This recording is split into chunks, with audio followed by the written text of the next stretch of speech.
Right, let's move on to our last practicumer. She is also a higher course student to sing for us Till I Met You and Hawak. Ano? Hawak mo lang. Hawak kamay, pero hawak mo lang pala. Hawak mo. Amigan for Glenn Nicole Fegan.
Magandang hapon po sa inyo lahat. Ako nga po pala si Clet Piegalan and I am 11 years old. Maliit lang po talaga.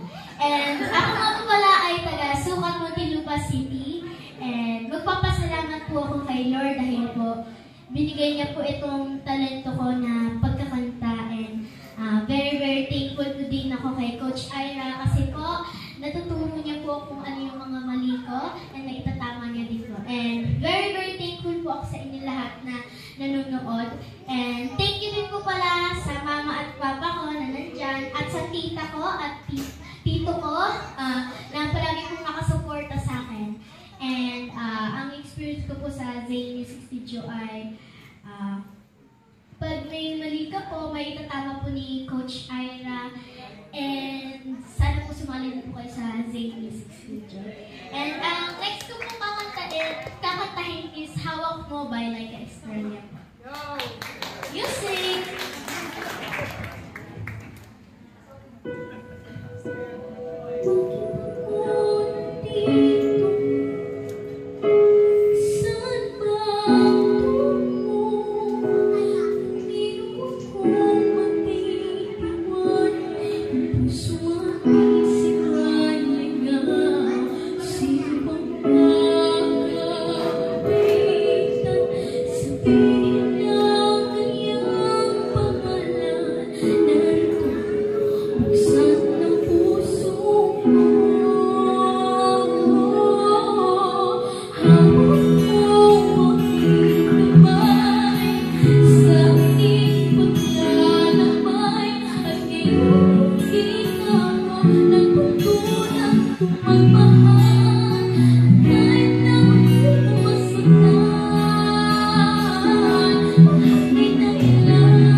Grabe. Pag hindi mo siya pinapanood talaga, ay, naunahan naman si Coach Yuli. Coach Yuli, do the honor. And hello, Clint. Very good. Ang ganda ng performance mo. Wala na akong masabi. Actually, hindi na ako masyado nakapagsulat na tunga nga ako sa'yo kanini. Ang ganda. Una-una, ay, ganda ng vocal control, ang ganda ng voice control mo. Hindi mo lang basta binibitawan yung tono, yung boses mo. May control. Kaya maganda pakinggan, parang pang-recording na parang nakikinig kami ng Spotify. Yes. Okay. And then may dynamics, may loudness, may hihina, tapos nagpapaseto, may malakas. Okay, maganda yun. So yun sa inaabangan pag nagpa-perform ang isang performer. And then yung mga tinatawag nilang money tone, money note. Yun, nalihit may mga high notes na very swappy lang. Pati yung tawag yung pag-light ng mga ang galing, ang husay. Parang master na master.